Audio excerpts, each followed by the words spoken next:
Welcome to the narrated lecture on heat and cold. Thermal agents have been used for centuries to treat disease and injury, and this lecture will introduce you to the concepts behind the use of heating and cooling the body to achieve therapeutic effects. Adding energy in the form of heat to any material will have a number of effects. Firstly, it will increase the kinetic energy within the material, that is, it will increase the motion of atoms. Cooling the material will have the opposite effect. Secondly, unsurprisingly, the temperature of the material will increase, and vice versa, if the material is cooled. Thirdly, the material will expand when heated, or contract when cooled. Lastly, there may be a change in the physical state of the material. For example, when water is heated sufficiently, it will turn to steam, or when cooled, turn to ice. When considering the application of thermal agents to the human body, changes in kinetic energy and thus the rate of chemical reactions, and changes in the temperature of body parts are the most important considerations. We can transfer thermal energy using, first of all, conduction, where energy is transferred by the movement of atoms and molecules against each other. Clinically, this method is used in the application of hot or cold packs. Convection involves the actual physical movement of atoms and molecules and takes place in liquids and gases. Clinical examples are hot and cold baths, hydrotherapy pools, and saunas. Lastly, energy may be transferred by radiation, and examples are shortwave diathermy, ultraviolet rays, and infrared radiation. A common household item example is the red bar heater, which emits infrared. Application of heat and cold to the body is potentially very dangerous, and therefore a number of safety precautions must be taken. Most importantly, you must ensure that the patient or subject has normal sensation. If they are unable to feel the thermal modality, then they are at risk of receiving a burn. To test sensation clinically, we use 2 test tubes filled with hot and cold water from the taps. Such water supplies are usually in the range of 40 to 45 degrees Celsius for hot and 15 to 20 degrees for cold.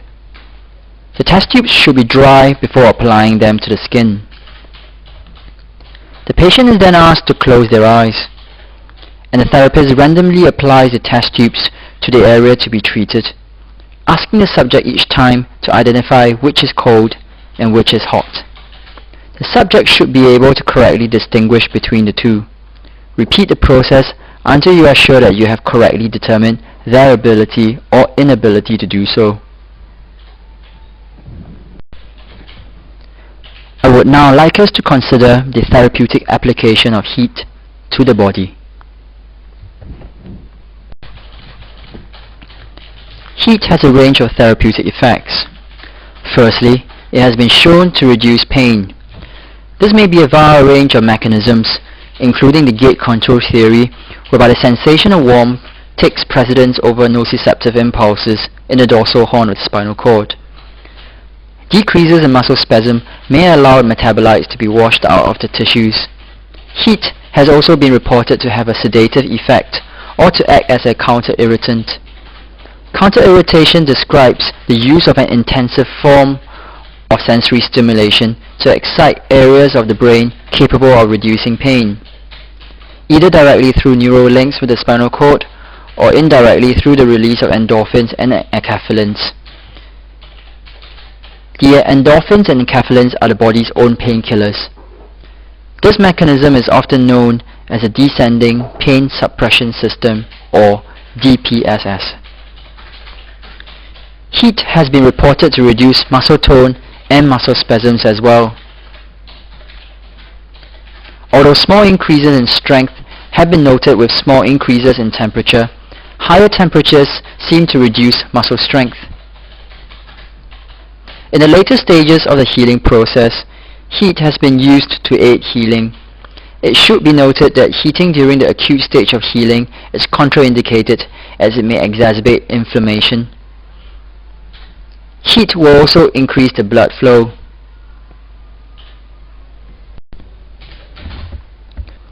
Increases in range of motion associated with heat may be due to a number of reasons, including a reduction in pain and reduced muscle spasms as mentioned earlier. Decreases in the viscosity of tissues and increased collagen extensibility are well established. The sedative effects of heat have long been recognized. Most people like the sensation of warmth, and the psychological implications of this cannot be underestimated. Heating of one body part has been shown to increase the blood flow to distal areas of the body and through reflex spinal mechanisms to increase blood flow to the contralateral limb as well. However, limited evidence shows that this actually practically happens. In terms of the effects of superficial heating on the temperature of tissues at different depths, this diagram is immensely helpful. You can see that the skin temperature rises rapidly, but vasodilation in the skin reduces the temperature slightly. Vasodilation is evident by the redness or hyperemia of the skin. Tissues at greater depths, however, take much longer to heat. It takes approximately 20 minutes to achieve maximal heating at 1 and 2 centimeters below the skin, as this line displays. This is therefore a good rationale for the clinical application of heat for this period of time, particularly for the treatment of deep tissues.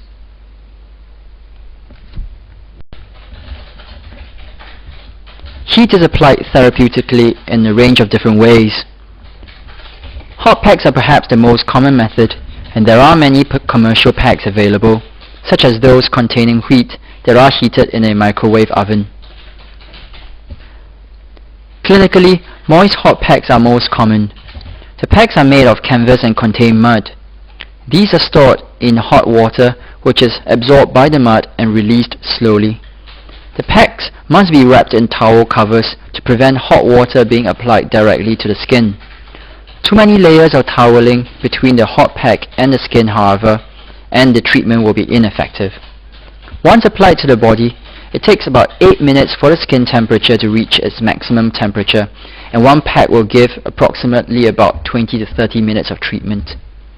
The patient should be warned that the temperature will increase slowly over time, and that they should inform you if it gets too hot. Lots of toweling applied on top of the pack will insulate it and ensure that little heat is lost to the atmosphere. It is always good practice to check the skin after about 5 minutes. When recommending home treatment, it is common to recommend the use of a hot water bottle.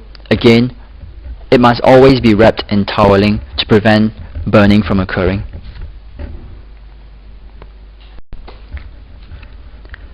Paraffin wax may be used to treat the extremities, most commonly the hand. It is used in the treatment of arthritis and also for heating scar tissue prior to therapy. The skin is very moist following treatment, making the skin and scar tissue very pliable. It is therefore often used in hand clinics. The temperature of the wax is between 42 and 50 degrees Celsius, and there are two main methods of application. The first method is dip and wrap, where the hand is placed in the wax for 1 second, then taken out for 2 to 3 seconds, and then in again for another second. This is repeated about 6 to 12 times, then wrapped firmly in a plastic bag, then entoweling to insulate the heat, and elevated for approximately 15 minutes. The elevation of the hand prevents edema formation in the hand. The successive layers of wax maintain the heat and slowly release it to the body. The second method is dip and stay. Is the same as the dip and wrap method, but the hand is kept in the wax after building up successive wax layers. This acts to protect the skin during prolonged heat exposure. Elevation of the hand is obviously not possible with this method.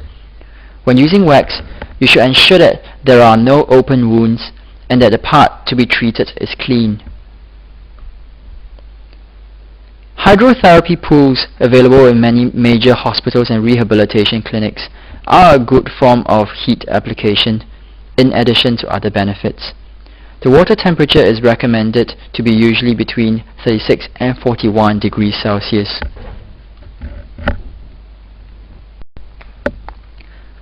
This is a picture of the paraffin wax bath. The temperature of the wax is thermostatically controlled and the wide lid allows easy access. This particular model is very common in physiotherapy departments.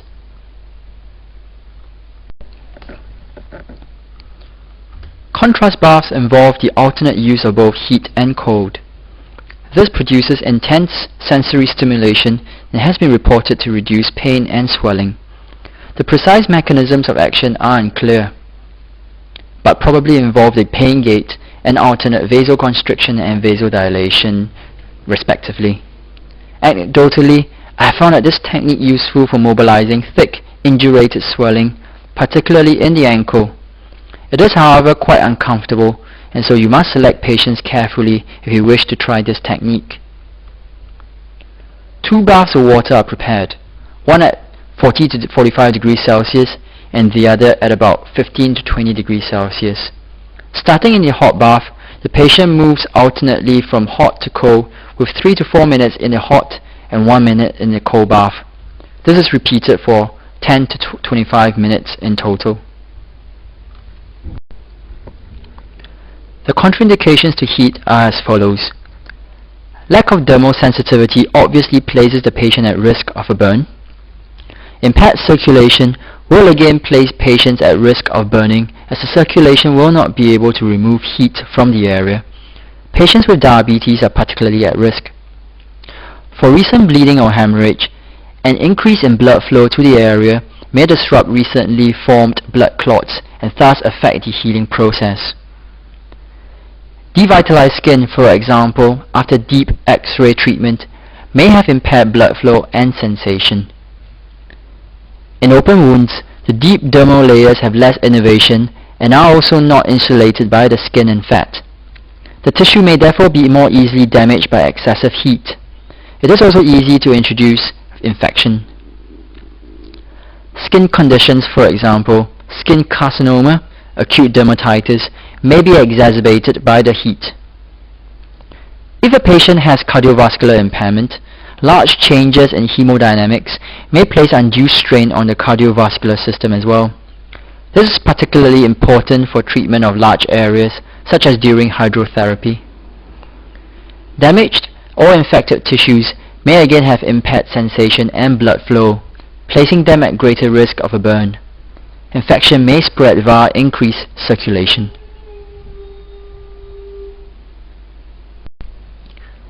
We have briefly covered the essential materials that you should get through for therapeutic heat, and we will now move on to discuss therapeutic cold. The therapeutic use of cold or cryotherapy has a range of effects. Its most important use is in the treatment of acute injury, particularly in the first 72 hours. Cold has the effect of reducing blood flow to the area, allowing adequate blood clotting to occur. This is a vital first step in the healing process and forms part of the matrix upon which new tissue will be laid down. Ice also reduces pain and the metabolic activity of cells. This is extremely important in limiting the extent of tissue damage, as cells that have a reduced demand for oxygen and other nutrients are more likely to survive a period when a normal vascular supply has been disrupted. This effect of ice on acute injuries is often overlooked. The mechanisms of pain reduction are via the pain gate theory again, where cold sensation takes precedence over nociceptive impulses in the dorsal horn of the spinal cord, via decreased muscle tone, allowing metabolites to be removed from the area, via slowing of nerve conduction, particularly in the nociceptive A delta fibers, and a counter-irritant effects. Or it may be a combination of these different effects which contribute to the pain relief. Cold has also been reported to reduce muscle spasm and spasticity. This may be through the relief of pain, but also via reflex inhibition as well, an increase in the viscosity of tissues, a reduced stretch reflex, and decreased sensitivity of the muscle spindle, or a combination of these different mechanisms. Swelling is decreased by vasoconstriction. This reduces the amount of inflammatory exudate passing into the surrounding tissues. Brief stimulation of the skin with ice cubes has been also shown to facilitate muscle contraction. This diagram shows the effect of cooling the skin in relation to the temperature at different tissue depths. You can see that the skin temperature reaches its lowest point quite quickly within 15 minutes or so. The temperature of deeper structures takes much longer to fall. You can see that the normally recommended period of 30 minutes corresponds relatively well to the period taken for the temperature of deeper tissues to reach their minimum. Longer applications may be detrimental.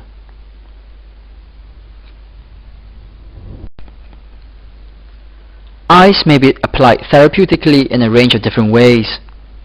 The most common method of application is by using an ice pack. The recommended method for achieving maximum cooling is placing crushed ice directly into a damp towel cover. This can be extremely messy as the ice begins to melt.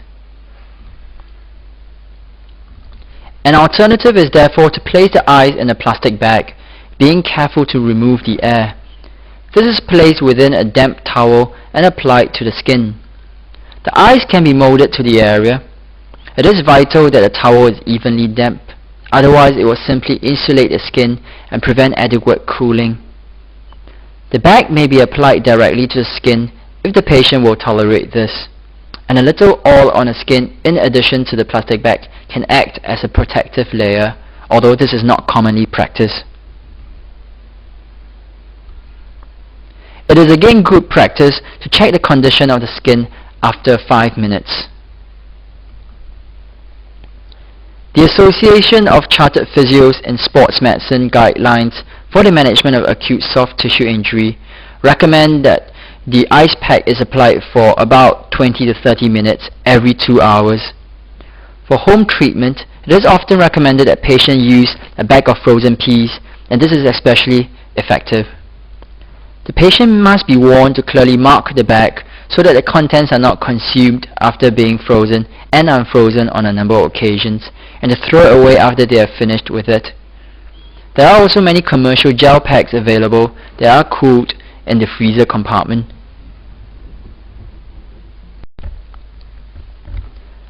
Ice cube massage is excellent for very localized application of ice to, for example, the supraspinatus tendon or the medial collateral ligament. The patient simply takes an ice cube wrapped in toweling and rubs it into the affected area until it goes numb. This normally takes 5 to 10 minutes and is particularly good for pain relief. It may also be used for muscle stimulation using short strokes over the dermatome or muscle belly. Immersion of the body part, particularly if it is a hand or foot, such as a sprained ankle, may be helpful. This is not well tolerated by patients, however, and you should again carefully select patients if you wish to try this. The temperature of the water bath is usually between 16 to 18 degrees Celsius and is used for about 15 to 20 minutes. Intermittent immersion should be used with lower temperatures.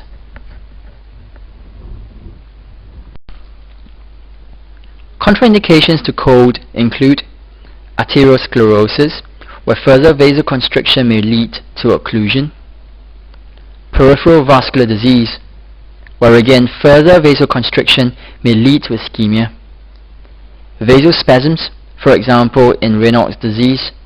As before, further vasoconstriction may be damaging; cryoglobulinemia, a condition associated with rheumatoid arthritis and SLE; cold urticaria, where the release of histamine leads to the formation of wheals; itching and erythema of the skin; a decrease in blood pressure and also an increase in the heart rate. Further contraindications include cardiovascular impairment. As with heat, if a large area of the body is treated, this may place undue strain on the cardiovascular system.